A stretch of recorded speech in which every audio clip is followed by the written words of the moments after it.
Hello बच्चों, तो कैसे हैं आप लोग। आई होप आप सभी अच्छे होंगे और अपने पढ़ाई को जारी रखे होंगे। आपके 10th क्लास के एग्ज़ाम बहुत ही नज़दीक है, आपको पता ही होगा, और आप अपने 10th क्लास की तैयारी अच्छे से कर रहे होंगे, अच्छे से प्रैक्टिस कर रहे होंगे। जो आपको पता है उसका रिवीजन कर रहे होंगे और मैक्सिमम से मैक्सिमम प्रैक्टिस और क्वेश्चन बना रहे होंगे। प्रैक्टिस मोस्ट इंपॉर्टेंट है। प्रीवियस वीडियो में हमने देखा था कि चैप्टर 1 से कौन कौन से मोस्ट इंपॉर्टेंट क्वेश्चन बन सकते हैं, और आज हम देखेंगे उसी के आगे कौन कौन से और से क्वेश्चन मोस्ट इंपॉर्टेंट बन सकते हैं। प्रीवियस क्वेश्चन में हमने आपको फंडामेंटल थ्योरम ऑफ अरिथमेटिक से रिलेटेड, एचसीएफ एंड एलसीएम से रिलेटेड बहुत सारे क्वेश्चनों को प्रैक्टिस कराया था। आज हम और क्वेश्चन का प्रैक्टिस करेंगे और अगले वीडियो में आपको सिर्फ और सिर्फ एमसीक्यू चैप्टर 1 से, मोस्ट इंपॉर्टेंट एमसीक्यू चैप्टर 1 से आपको मिलेंगे, जो आपको प्रैक्टिस के लिए बहुत ही ज्यादा इंपॉर्टेंट करेंगे, एग्जाम के लिए बहुत ही ज्यादा इंपॉर्टेंट है, या ये कहिए पेपर यही से आएंगे। तो देखिए हमको चलते हैं अपने क्वेश्चन की तरफ। देखिए अल्फाबेटिकल वाले जो क्वेश्चन होंगे वे आपको हमेशा परेशान करते रहेंगे, चाहे वो चैप्टर 1 में हो, चाहे वो आपके कोई भी चैप्टर में हो। तो इस चैप्टर में कह रहा है कि दो प्राइम नंबर है ए एंड बी, और उसका आपका क्या करना है, एचसीएफ और एलसीएम दोनों निकालना है। ठीक है, तो देखिए सबसे पहले आपको दो नंबर दिए गए हैं, एक नंबर है ए और एक नंबर है मेरे प्यारे बच्चे क्या, बी। ठीक, आपको इसके क्या निकालने हैं, एचसीएफ निकालने हैं। तो एचसीएफ ए और बी के अगर मैं कहूं आपको कैसे निकालने होंगे, तो देखिए मेरे प्यारे बच्चे, अगर आप ए का फैक्टर निकालिएगा तो कोई भी एक नेचुरल नंबर होगा या फिर प्राइम नंबर होगा। ये कह रहा है क्या, प्राइम नंबर है, तो प्राइम नंबर के फैक्टर कौन होते हैं, 1 होते हैं। बी के भी फैक्टर कौन मिलेंगे मेरे प्यारे बच्चे, 1 मिलेंगे। दोनों में क्या मैच कर रहे हैं, 1 मैच कर रहे हैं, यानी एचसीएफ जो होगा क्या होगा, ए और बी का 1 होगा ही होगा। ठीक है, तो किसी भी दो प्राइम नंबर का जो एचसीएफ होता है वो 1 होता है। लेकिन अगर एलसीएम आपसे पूछते हैं, क्या अगर आपसे क्या पूछ दे, एलसीएम पूछ दे मेरे प्यारे बच्चे, तो एलसीएम क्या होते हैं, जरा ध्यान से देखिएगा। एलसीएम जो होते हैं किसी भी दो नंबर के, दो प्राइम नंबर के, दो नंबर के नहीं, दो प्राइम नंबर के जो एलसीएम होते हैं वो मेरे प्यारे बच्चे वो कितने होते हैं, इन्हीं दोनों के मल्टीपल होते हैं। क्या होते हैं, इन्हीं दोनों के मल्टीपल होते हैं। आप देख सकते हैं ये क्वेश्चन सीबीएसई 2015 में आया हुआ है, तो आने की आशंका भी बनती है, और या इस प्रकार के आने की क्वेश्चन की और भी ज्यादा आशंका बनती है। तो इस क्वेश्चन को आप प्रैक्टिस करके ही जाइएगा। चलते हैं अगले क्वेश्चन की तरफ और देखते हैं कि और कौन कौन से सवाल बन सकते हैं। बच्चों ये जो अगला सवाल है ये और भी ज़्यादा इंपॉर्टेंट है, क्योंकि ये जो रिंगिंग वाला सवाल है ये हमेशा आते हैं। चलिए देखते हैं। ऐसा सवाल कर रहा है कि 3 अलार्म क्लॉक है, मतलब 3 अलार्म क्लॉक है, वह 6 मिनट, 9 मिनट, 15 मिनट के इंटरवल पर बज रहा है, यानी पहला 6 मिनट पर बजता है, तो दूसरा 9 मिनट पे और तीसरा 15 मिनट पे बजता है। अगर वह एक बार स्टार्ट होते हैं, रिंगिंग करते हैं एक साथ, तो अगले बार कब वह तीनों एक साथ रिंगिंग करेंगे, ये बता रहा है, ये बताना है आपको, और ये आपसे पूछ रहा है। तो देखिए बच्चे, अलार्म वाला जो भी सवाल आएंगे ना, तो आपको कुछ नहीं करना है, जो आपको दिया है उसका एलसीएम निकाल दीजिए। जो आपका दिया है उसको एलसीएम निकाल दीजिए। आपको कितने नंबर दिए मेरे प्यारे बच्चे, तो 3 नंबर दिए है ना।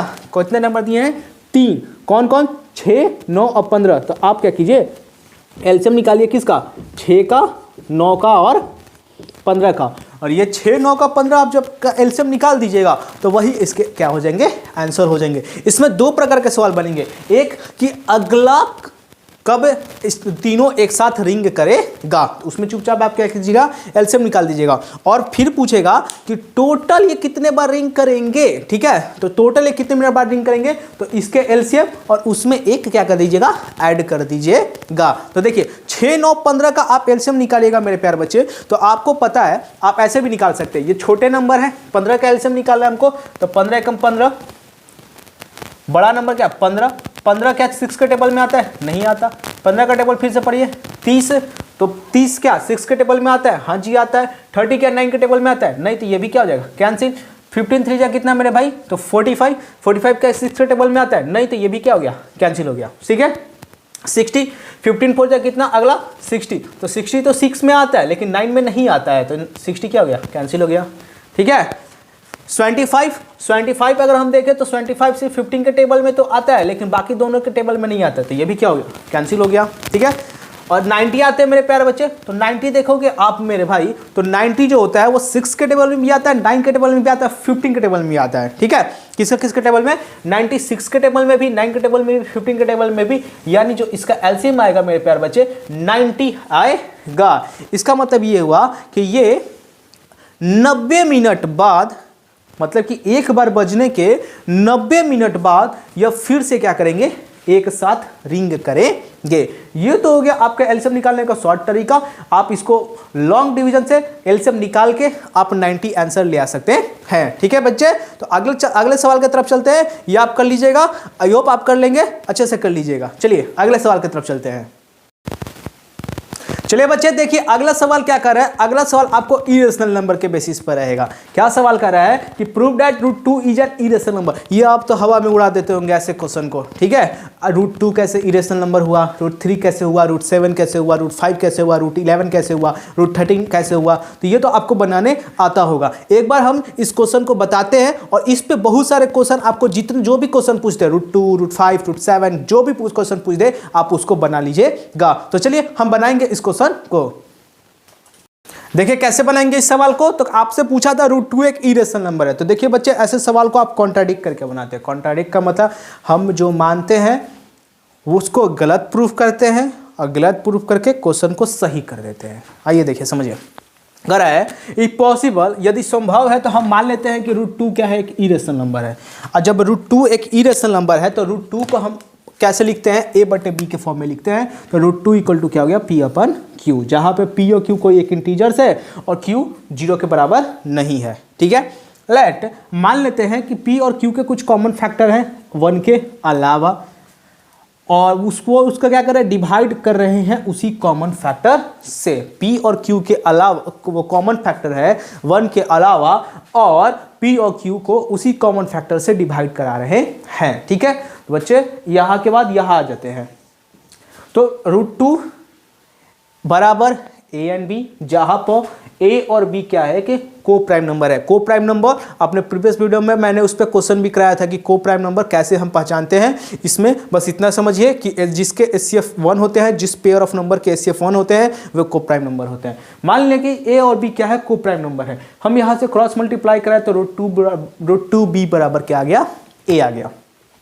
दोनों तरफ स्क्वायरिंग करा देते हैं। जब दोनों तरफ स्क्वायरिंग कराइएगा तो a² बराबर 2b² हो गया। ठीक है, क्योंकि √2 का स्क्वायर कीजिएगा तो 2 हो गया और b का स्क्वायर कीजिएगा तो b² हो गया। इसका मतलब ये हुआ कि ये जो 2 है ये क्या कर रहा है, ये जो a² है ये 2 को भी डिवाइड कर रहा है, यानी 2 a को भी डिवाइड कर रहा है। ठीक है, 2 क्या कर रहा है, a को भी डिवाइड कर रहा है। अब हम मान लेते हैं कि लेट a बराबर 2 के, a बराबर 2 के, जहां पर k कोई भी एक इंटीजर्स नंबर है 1, 2, -1, -2, -3। ठीक है, तो अब हम इस वैल्यू को जिसको हम माने हैं इसको इक्वेशन नंबर 1 में क्या करते हैं, पुट कर देते हैं। तो अगर a का वैल्यू आप क्या करते हैं तो 2k रखते हैं, तो यहाँ पे 2k का स्क्वायर हो गया, ये 2b² एज इट इज उतर गया। मेरे प्यारे बच्चे ध्यान से समझते चलिएगा, 2 का स्क्वायर कितना हो गया, 4 हो गया, k का स्क्वायर कितना हो गया, k² हो गया, और 2b का स्क्वायर तो 2b² हो गया। इससे 2 से इस 4 को कैंसिल कर देंगे, कितने बार में जाएगा, 2 बार में जाएगा। तो यहाँ से b² बराबर 2k आ गया। इसका मतलब ये होगा मेरे प्यारे बच्चे कि ये जो 2 है या ये जो b है, कोई भी एक प्राइम नंबर जिसको हम माने थे, ठीक है, कोई भी एक नंबर माने थे, वह क्या कर रहा है, 2 को डिवाइड कर रहा है। आप दूसरे इक्वेशन और तीसरे इक्वेशन को ध्यान से देखिएगा तो a के फैक्टर क्या निकल के आ रहे हैं, 2 भी निकल के आ रहे हैं, b के भी फैक्टर क्या निकल के आ रहे हैं, 2 निकल के आ रहे हैं।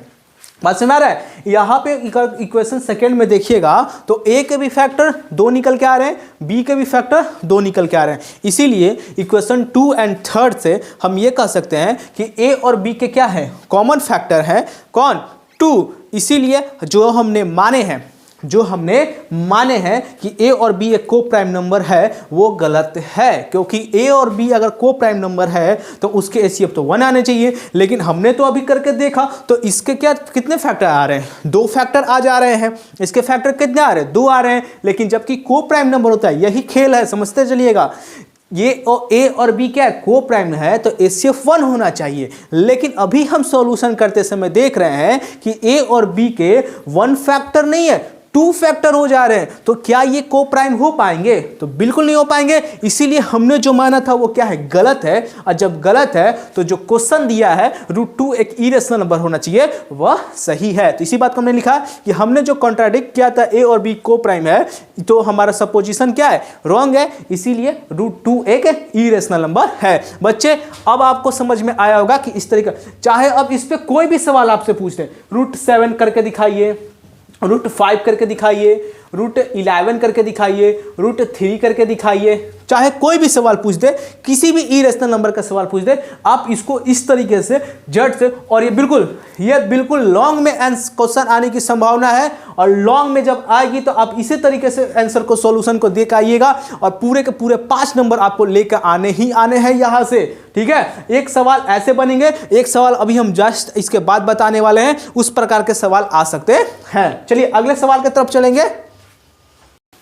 बच्चे देखिए अगले प्रकार के सवाल कैसे बनेंगे। अभी हमने आपको बताया सिर्फ एक √3, √5, √7।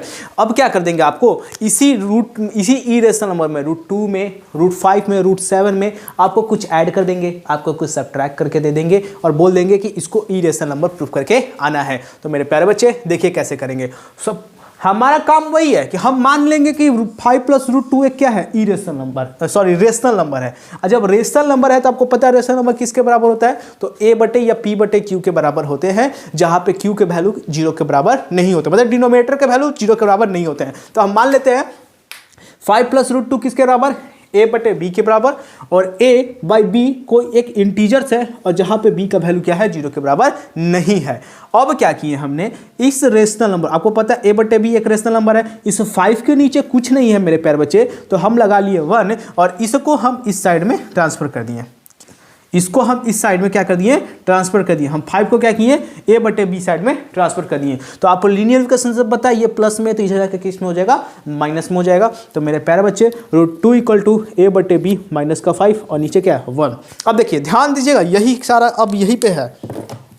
ये a/b कोई एक रेशनल नंबर है, 5/1 ये भी कोई एक रेशनल नंबर है, और आपको पता है रेशनल में रेशनल घटाते हैं तो क्या होता है मेरे प्यारे बच्चे, तो वह रेशनल ही होता है। ठीक है, रेशनल में रेशनल को हम सब्ट्रैक्ट करेंगे तो क्या आता है, रेशनल ही आता है। तो एक बात देखिए, क्या कभी कोई एक इरेशनल नंबर रेशनल नंबर के इक्वल हो सकता है, इज इट पॉसिबल? तो no, it is not possible. इसीलिए हमने जो माना था वो क्या है, गलत है, और जो क्वेश्चन ने बोला है वह क्या है, सही है। अब आप इसी पर के एक सवाल देखिएगा, आपको कोई भी सवाल दे दे, 5 + 2√3 या फिर 5 - का 2√3, इसको आपको इरेशनल नंबर प्रूफ करना है, तो अब आप इस सवाल को, ऐसे बनने वाले हर एक सवाल को आसानी से प्रूफ कर सकते हैं। ठीक है, अब हम चलेंगे अगले सवाल, अगले टाइप्स की तरफ, कि देखेंगे किस तरीके के सवाल बनते हैं। चलिए चलते हैं बच्चे। अब हम लोग अगले सवाल की तरफ बढ़ेंगे, लेकिन अगले सवाल के बढ़ने की तरफ सिर्फ और सिर्फ ये 2 क्वेश्चन बचे हुए हैं, ये क्वेश्चन और इसके बाद एक और क्वेश्चन जो कराएंगे। बहुत ही इंपॉर्टेंट सवाल रहेंगे, और इंपॉर्टेंट सवाल के साथ साथ ये चैप्टर नंबर 1 के आपके प्रैक्टिस सेट और आपके बनने वाले हर एक सवाल जो भी एग्जाम में बनेंगे, जिस प्रकार के बनेंगे, वो कंप्लीट हो जाएंगे। ठीक है, इसके बाद आपको याद रखना है कि इसके बाद MCQ का वीडियो आएगा। MCQ भी बहुत ही इंपॉर्टेंट रहेंगे, और MCQ को बनने वाले हर एक सवाल चैप्टर 1 से आपको करा दिए जाएंगे। आप सिर्फ प्रैक्टिस करते चलते रहिएगा, आपका नंबर अच्छा ही आएगा। ठीक है, चलिए आगे चलते हैं। देखिए ये सवाल क्या कर रहा है कि find the HCF of LCM। आपने अभी तक जो भी सवाल बनाए हैं, जो भी आपने प्रैक्टिस किए सवाल हैं, वह सिर्फ और सिर्फ एक नंबर, जैसे 2 दे देगा, 4 दे देगा, 6 दे देगा, इसका एचसीएफ LCM निकालना है। लेकिन ये फ्रैक्शन वाले एचसीएफ और LCM कैसे निकालते हैं, इसको जरा ध्यान देख लीजिए। हो सकता है एग्जाम में आ जाए, और एग्जाम में बनने के चांसेस भी बनते हैं, क्योंकि एग्जामिनर कितना सवाल रिपीटेड करेगा, वो नए तरह के सवाल आपको देने की कोशिश करेगा। तो देखिए सवाल कैसे बनेंगे। सबसे पहले आपसे पूछ रहा है कि एचसीएफ निकालना है, तो एचसीएफ कभी भी आपको फ्रैक्शन का जब एचसीएफ निकालने के लिए बोल दे मेरे प्यारे बच्चे, ध्यान से सुनिएगा। यहाँ पे आपको इतने 3 नंबर का कह रहा है कि आप एचसीएफ निकालिए। कभी भी आपको फ्रैक्शन का एचसीएफ निकालने के लिए कह दे, तो जो न्यूमरेटर होते हैं उसका एचसीएफ निकालते हैं, और जो डिनोमिनेटर होते हैं उसका क्या निकालते हैं, एलसीएम निकालते हैं। कहने का मतलब ये है कि यहाँ पे आपको क्या निकालना है, एचसीएफ ऑफ न्यूमरेटर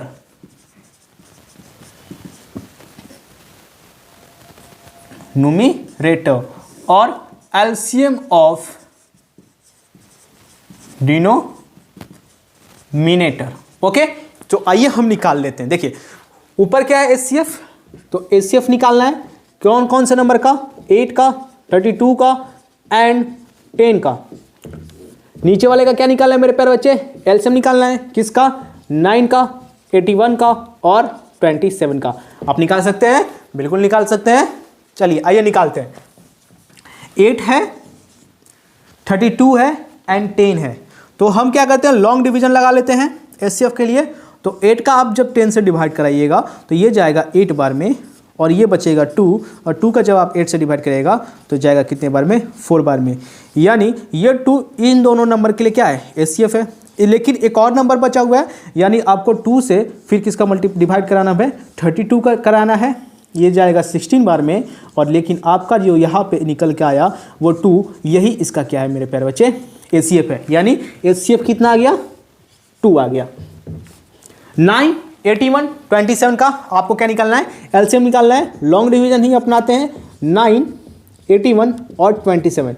आप डायरेक्ट इसको क्या कीजिए, 9 से डिवाइड कराइए 1, 9 बार में, 3 बार में।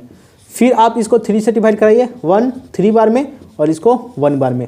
क्या बच गया आपके पास, 9 × 3 × 3, 9 3 जा 27 और 27 3 जा 81। कितना, 81। यानी एलसीएम कितना आ गया, 81। यानी ये फ्रैक्शन का जो HCF आएंगे वो कितने आएंगे, 2/81 आएंगे।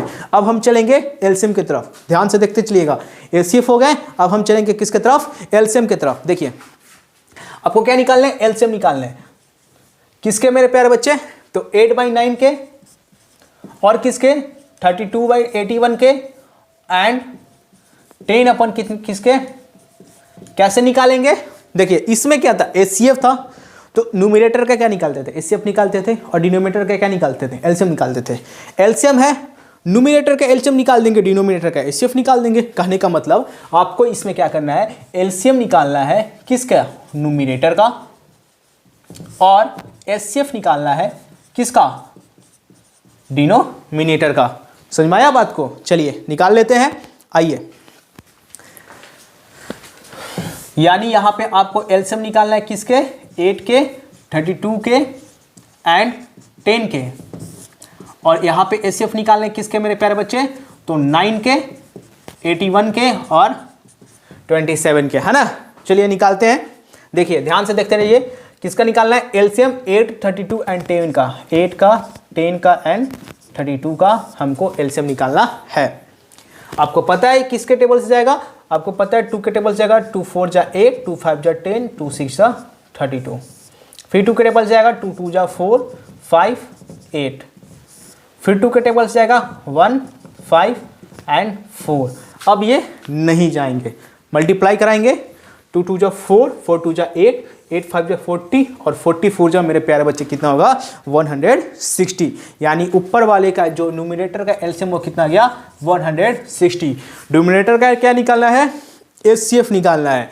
HCF निकाल लेते हैं। 9 का 27 से डिवाइड कराएंगे, 3 बार में जाएगा, और फिर इसी 9 का 81 से डिवाइड कराएंगे, 9 बार में चला जाएगा। तो मेरे प्यारे बच्चे जो HCF आया वो कितना आ गया, 9 आ गया। बात समझ में आया। ध्यान से देखिएगा एक बार फिर से इस सवाल को, ये सवाल आपको बहुत ही इंपॉर्टेंट है और बहुत ही आसान है। ठीक है, क्या बोल रहा है, अगर आपको HCF निकालना हो किसी भी फ्रैक्शन का, तो HCF निकालना है तो न्यूमरेटर का HCF निकाल लेंगे, डिनोमिनेटर का एलसीएम निकाल लेंगे। लेकिन वही अगर आपको एलसीएम निकालना हो किसी भी एक फ्रैक्शन का, तो आपको क्या करना है, न्यूमरेटर का एलसीएम निकालना है और डिनोमिनेटर का क्या निकालना है, HCF निकालना है। ठीक है, तो ये क्वेश्चन आपको बेहतरीन तरीके से समझ में आए होंगे और बहुत ही इंपॉर्टेंट सवाल है ये। तो बच्चे चलते हैं अगले सवाल, और आज का हो गया क्या, लास्ट सवाल होगा जो बहुत ही इंपॉर्टेंट होगा। बच्चों ये लास्ट सवाल है और बहुत ही इंपॉर्टेंट सवाल है, लास्ट हमेशा खास रहता है। देखिए कह रहा है कि क्वेश्चन कि आपको प्रूफ करके दिखाना है कि √5 + √3 एक इरेशनल नंबर होगा। हमने अभी किया क्या, √5 एक इरेशनल नंबर है, किया ठीक, √3 एक इरेशनल नंबर है, √7 चाहे इस पे बनने वाले कोई भी एक सिंगल इरेशनल नंबर हो, वो आप कैसे करेंगे समझ में आ गया।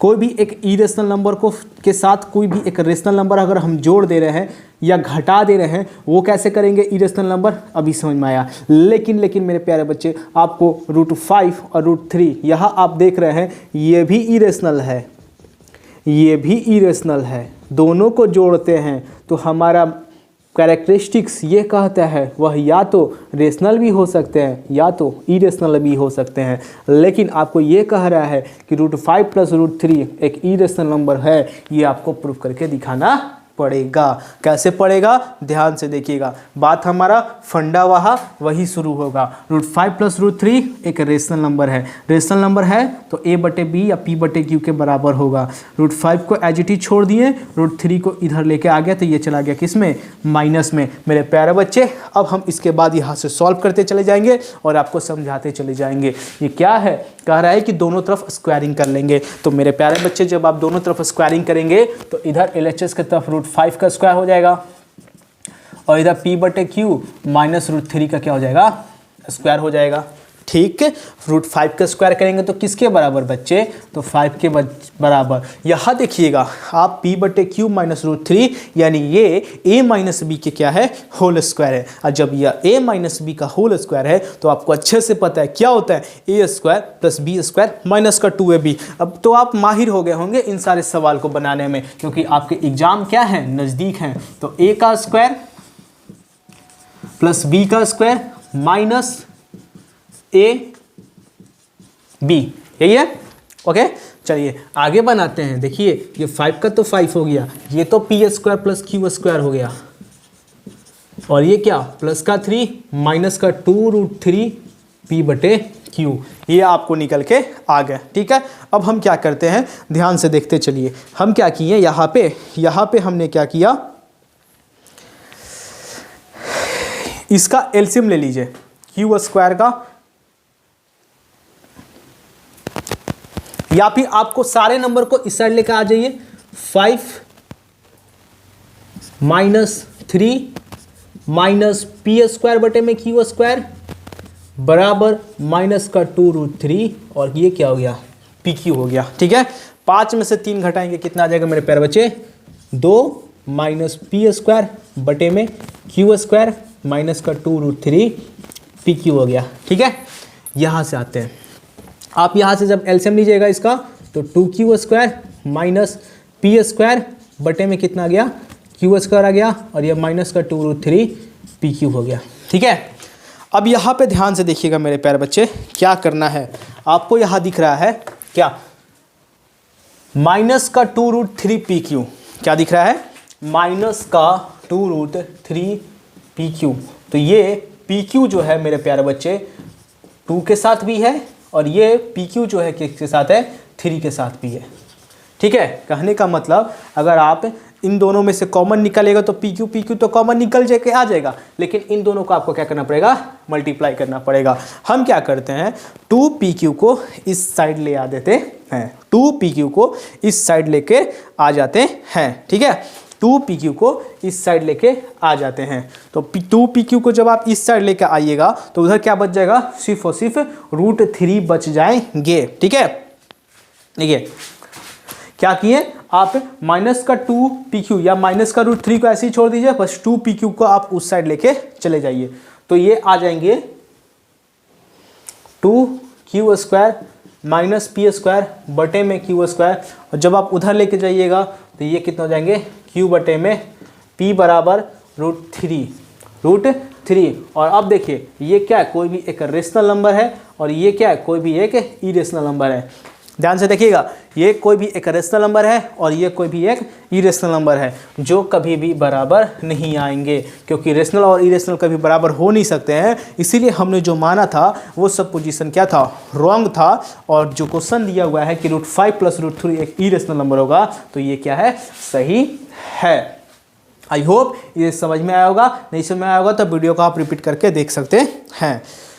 चलिए यहाँ पे आपके क्या होते हैं, सवाल समाप्त होते हैं। 2 पार्ट में इस प्रैक्टिस के वीडियो आए हैं, मैक्सिमम से मैक्सिमम क्वेश्चन कराने की कोशिश भी की गई है। आई होप आपको समझ में भी आए होंगे। अगर आपको लग रहा है कि आपको समझ में आए हैं, आपको यह वीडियो कारगर साबित हो रहा है, तो वीडियो को लाइक शेयर सब्सक्राइब करते चलिए और all the best for your exam. अच्छे से तैयारी करते रहिए। धन्यवाद।